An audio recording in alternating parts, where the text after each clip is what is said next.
Hello everyone and welcome to Build Fix. This is episode number 24 and this series is proudly sponsored by PCPartPicker. The idea is that if you're going to build a PC, you send me your parts lists and I look it over and I say, yeah, here's what's good, here's what's bad, give you a little bit of feedback on that. But if you've been watching my channel at all in the past 4+ months or so, you've probably heard me talk about the PC hardware shortage. You're probably aware that there's a global DRAM shortage and that has made PC hardware prices go up a lot, specifically memory as well as storage and GPUs. Very expensive right now. So you might want to ask me, Paul, why are you even continuing this series? Obviously PC building is dead. We should all go touch grass or something. And I would answer you with 3 answers. First, there are some people who are in the unenviable position of needing to build a PC right now. And even with the bad pricing, it's still good to find out what is the best from among that.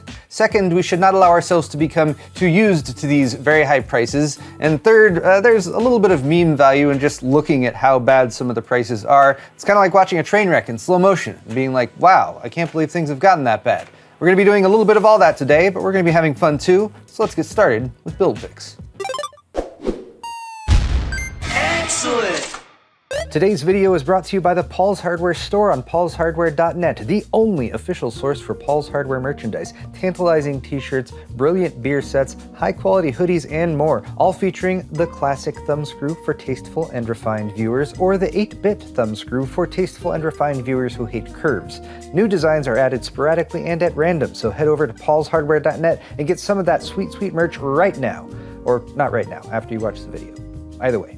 To begin, a quick note on how Build Fix works. You go over to the posts area on my community tab, and there, a day or two before I film Build Fix, I post a request for people to submit their parts. There's also a poll. We have lions and tigers and bears. Oh my. It looks like Oh My came in with the most votes at 56%. I also appreciate some of the comments that came in sticking to that theme. We're not in Micro Center anymore, Toto.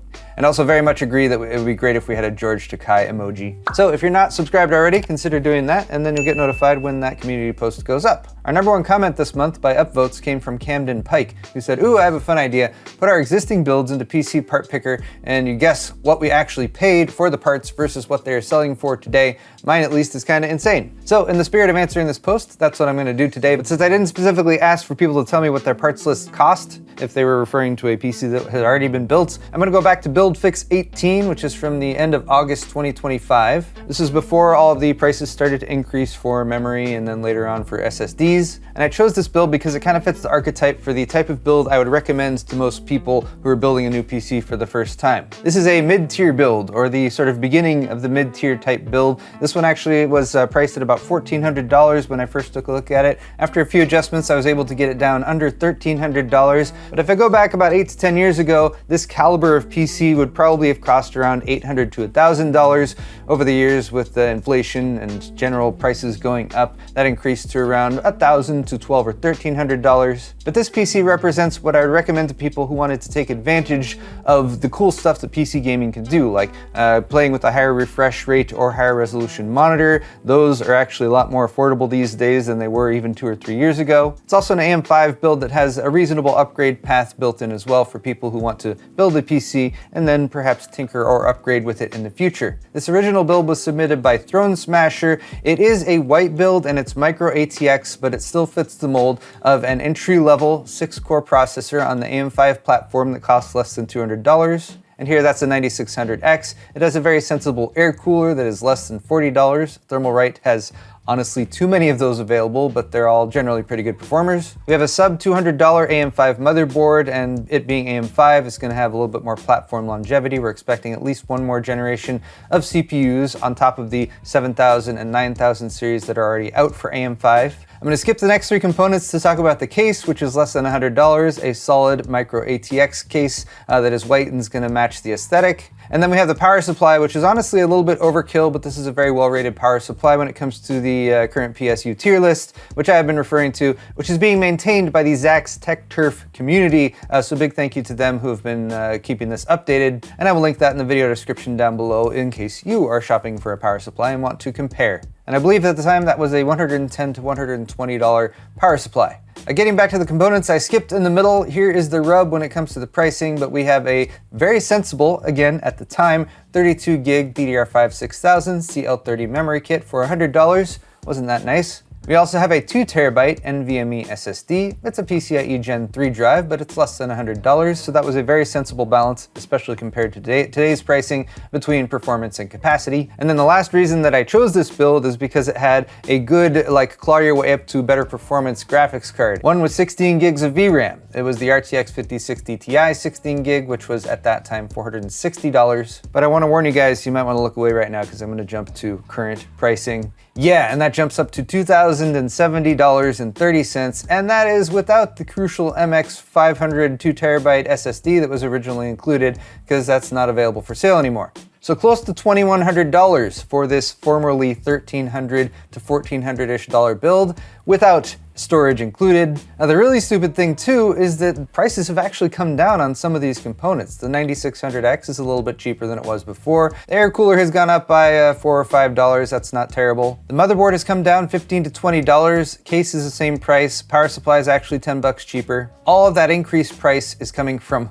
roughly $400, almost $400 added to the price of that memory kit, and then the graphics card also kind of doubling in price. However, this is looking specifically at the prices of those exact components, and some components are going to be cheaper than others based on the inventory that's there or sales that might come and go. So what I'm going to do is edit this parts list, try to remove some of the egregiously overpriced things, and that's definitely going to be the 5060 Ti, this almost $500 memory kit, although we are going to note the 32 gig capacity, DDR5 6000 speed, CAS latency 30 or so in terms of timings. And then of course we're going to need storage for this build that's actually available as well. Everything else I'm pretty much going to leave as is because there isn't a huge amount of savings to be had by comparable alternatives. Perhaps the power supply we could get away with like spending $20 or $30 less, but this is a 1000 watt 80 plus gold certified unit that is white and matches the rest of the build, and having that higher wattage power supply gives us more upgradability in the future for, you know, maybe when a graphics cards come out and aren't ridiculously overpriced. I don't actually think that's going to happen. But all right, let's see what the actual damage is. Starting with the memory kit, we want DDR5 6000 or better. We want a 2x16 gig kit, and I'm looking at CAS latency that's 30 or lower. And while we can immediately see that we don't have to pay close to $500 for a kit that meets those criteria, we do still have to pay close to $400, which is a tough pill to swallow. I mean, I guess it's at least not $500, but again, we're trying not to inure ourselves to those sorts of things. We even have a white kit here with the Patriot Viper Elite, and we can even double check that it's being shipped from and sold by Newegg. It's currently available for adding to cart. So there's that. Next up is storage. There's two ways I could go about this. I could find the best deal on a 2 terabyte drive to do sort of an in-place replacement with the same capacity, or I could do what a lot of people are doing with builds right now and be like, 2 terabytes is too rich for my blood. Let's see what we can get away with a 1 terabyte option. One thing I do know is we want it to be an SSD, and we want an NVMe SSD, ideally an M.2 2280, although we could go with a shorter one if we needed to. And then what I like to do is sort by price per gigabyte right here, and it's going to show us some out-of-stock options at the top. But here we can see that the best value in terms of price per gigabyte is the 4 terabyte drives, coming in at about just shy of 10 cents. That is for the King Spec XG7000, which has been maintaining the cheapest of the overpriced SSDs for some time. That's less than $400, but that's still a lot. So the cheapest price per gigabyte for a 2 terabyte drive is the Silicon Power UD90, which is not a fantastic drive, but it definitely gets the job done. And that'd be $225, about a $125 premium over the 2 terabyte drive that was originally paired with this build. You've also got a P400 Lite down here for $225. Are there any 1 terabyte drives?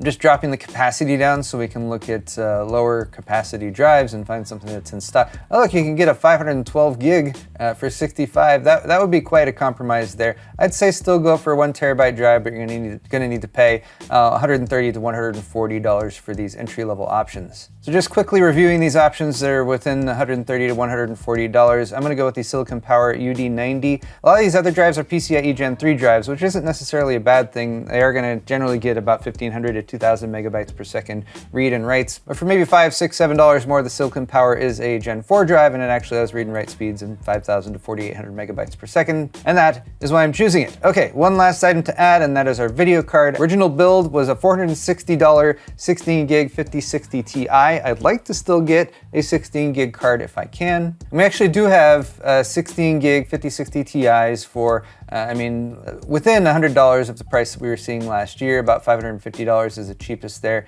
Got a couple more at $560 and $570. Of course, if we wanted to stick to the color scheme, probably this Asus Dual for $590 would be the cheapest option. So again, just to keep things a little bit more apples to apples, I'm gonna go with this MSI Ventus because it's silver and kind of matches. It's about $90 increased price versus what we were paying last year. If anyone is actually seriously considering a new graphics card purchase right now and you're looking at the 5060 Ti 16 gig, I would highly recommend you at least double check the prices and availability of the 9060 XT on the AMD Radeon side, because those are coming in as low as $440, which isn't fantastic. Those have sold for as little as $350, as I've covered in my GPU Price Watch series, which I'll be continuing again in March. But if you want a 16 gig frame buffer and you want the lowest price, that's going to be your go-to. The 9070 is a nice step up in rasterization performance. The cheapest that has been is $530, but more recently it's selling for over $600. $620 is the cheapest option with the ASRock Challenger right now. But all right, there it is, my updated build. This was about $1,300 if you go back to late August or early September of 2025. It's now coming in at $1,660, and in terms of functional usability, we've gone with a 1 terabyte SSD instead of a 2 terabyte SSD. But everything else beyond that is pretty much comparable in terms of the performance that you were buying for around $1,300-ish last year.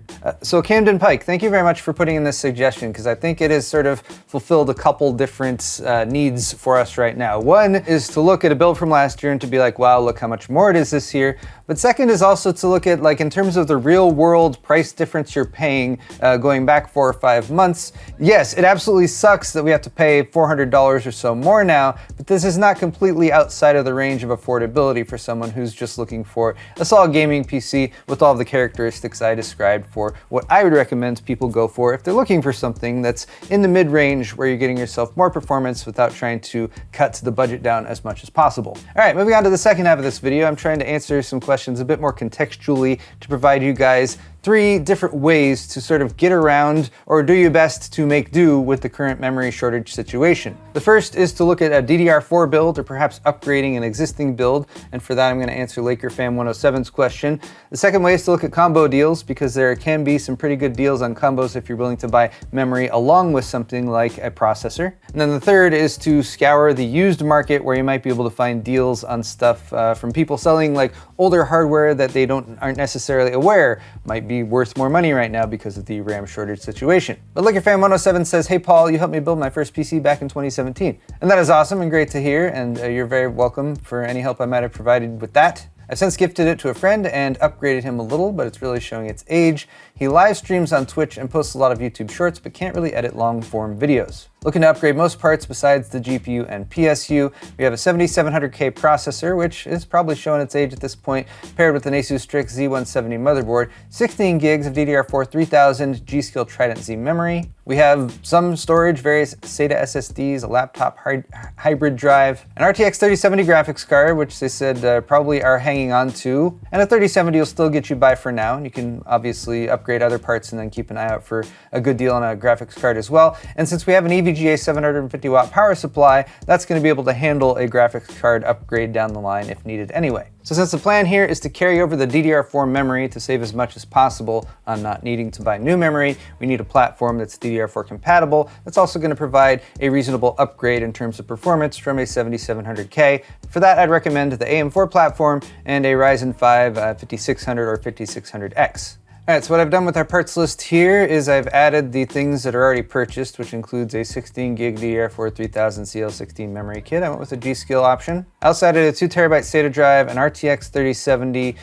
We didn't hear what case was being used, but the Fantex XT Pro is a $50 case that's ATX and that I've recommended many times. So I dropped that in there too, and then one of the 750 watt EVGA power supplies that was also listed. And then you can do a custom price for your list by manually entering the price, and I've just marked all of those as purchased, so we can just look at what we're going to upgrade. And with those parts on the list, we're also going to have our compatibility filter going, so it's only going to show us parts that are compatible. And we have the Ryzen 5 5600 right at the top there. which is currently $161. Then we got the 5600X, which is $185. If we look at just AM4 compatible CPUs, there are a lot down here, but since we're looking to upgrade from a 7700K, we don't want to skimp and go with something that is too underpowered here. The 5600 and 5600X should be 20%, 20 to 30% faster than a 7700K, depending on what you're doing, of course. Oh, and don't fall for the 5600 GT. Those have half the cache of the 5600 and 5600X. Well, there's also the 5600 XT here. That one slipped in kind of later, and that's one that I don't often consider. But the cheapest option is going to be the 5600 for $161. I'm going to add that just to keep our price down. But the 5600 XT or 5600X will give you a little bit more frequency and a little bit better performance. Probably the 5600 XT, if you wanted to upgrade for 20 bucks or so, would be the next possible option. Just if you're looking at your CPU and you want to keep your prices down and you don't want to pay $35 or $40 more for a CPU cooler, make sure it comes with a CPU cooler, and PCPartPicker lists that down here. Not all CPUs that end in an X or an XT have a CPU cooler. In fact, a lot of the newer ones do not. So that is something you should keep in mind. Next up, we're going to choose a motherboard. Since we already have our CPU picked out, it's only going to be showing us compatible AM4 motherboards. And here I'd recommend going for a 500 series chipset, just so you get a newer motherboard that has a better feature set. B550 chipset works just fine. If you have a full-size ATX case, I recommend getting a full-size ATX motherboard just because you'll usually have a little bit more connectivity. So down here we have the Gigabyte B550 Eagle Wi-Fi 6. Selling for only $100, has Wi-Fi built in, has, not fantastic power delivery, but it's going to be perfectly fine for a 6-core 5600 or 5600X. It's even got a USB Type-C header down there at the bottom, so that's a nice little feature to have on motherboards where you want to plug in your front USB Type-C connector. But all right, there's option one for someone who's looking for a functional gaming PC and perhaps looking to upgrade an older or existing system. Here we've taken a fairly outdated, almost 10-year-old system with the 7700K. We've carried over the DDR4 memory, which is saving us a ton of cash. We're spending less than $300 on the core components to upgrade the 5600 and our motherboard, and we're using as many components from the old system as possible in order to keep that price down to around $261 before tax, of course. Last thing I bring up from LakerFan107 is that his friend is doing live streams and wants to edit long-form videos, and there, the thing that you need more of for video editing in particular is going to be more memory. And what I would recommend is keeping an eye out for a 32 gig 2x16 gig kit that you could swap in and replace the existing 2x8 gig kit that you have, because that's going to be the thing that's going to enable just a lot more capability for editing video in particular. And then perhaps down the line you can keep an eye out for a video card upgrade or adding more storage depending on what you actually have in there, since what we were working with was a hodgepodge of various SATA SSDs and a laptop hybrid drive for storage. All right, rounding out the section on circumventing the memory shortage right now, this one's from Pervasive Fire, who says, I actually went with an iBuyPower Prebuilt with an RTX 5090 and a 9800X3D, and it was $800 to $1,000 cheaper than doing it myself. What you're taking advantage of here is businesses that have bought a lot of memory and who bought that memory probably 3, 4, 5+ months ago at a lower price. Therefore, they're still able to sell that memory at a relatively low price by today's standards. And that can absolutely be the case with a lot of system integrators, the companies that do pre-built systems and then sell them. So if you're looking for a complete system right now, I would absolutely be looking for good deals on pre-builts. This is just from earlier this week. Newegg had an ABS computer. ABS is Newegg's house brand of pre-built systems. And this was available for $1,234. It has now gone up to about $1,300, but compare this to the first build that we put together, which had a 9600X and not an RX 9060 XT, but it did also have 1 terabyte M.2 storage. And this is still coming in at $1,300. Pre-built systems are totally worth looking at right now if you're doing price comparisons, even though you have to sort of give up on the like, well, I'm not building it myself. You can buy a pre-built and then like disassemble it and rebuild it yourself, and then you'll still have that satisfaction. And then finally, Mark Newell Music said, upgrading by buying used is where it's at. Motherboard, CPU, RAM bundle, levels on eBay's serious savings when sellers don't realize the RAM prices in 2025 and 2026. This is another great piece of advice, although it's very much your mileage may vary when it comes to